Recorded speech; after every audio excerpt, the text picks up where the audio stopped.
Happy Technique Tuesday, friends. Today I want to talk a little bit about coordination of air and sound. As I mentioned, a lot of people have been asking me about warm-up exercises or exercises they can do on their own between lessons. Of course, this is really important. You can do all kinds of vocalizing, but I also want you practicing your repertoire using these coordination exercises. So the main thing I want you to think about is that the air starts, then the sound starts, then the sound stops, then the air stops. That's not 100% of the time. There are ways that the air and the sound can start at the same time. That would be with a glottal onset. But what most of us try to do is start the sound before the air, which means that you're going to be supporting from somewhere that is not your breath support system. It's going to be from your throat or your jaw or your tongue so that the air can get caught up and then it's hard to stay connected to your body.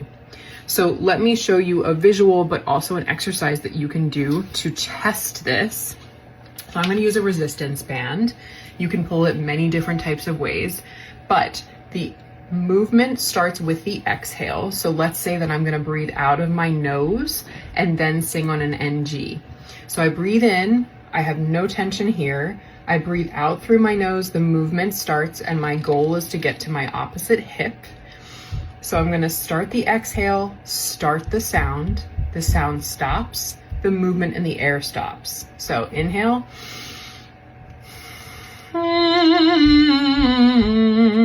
Sound stops, I'm still pulling, stop, the movement. So one more time, I'm going to go to the opposite side. Inhale through my nose, exhale through my nose, movement starts. Sound stops, movement is still going, and so is my exhale because I'm still talking. So it's very much like the zipper hand. Movement is constant and it goes before the sound and continues after the sound. We can talk another time about how a glottal onset would work. Let me know if you have questions.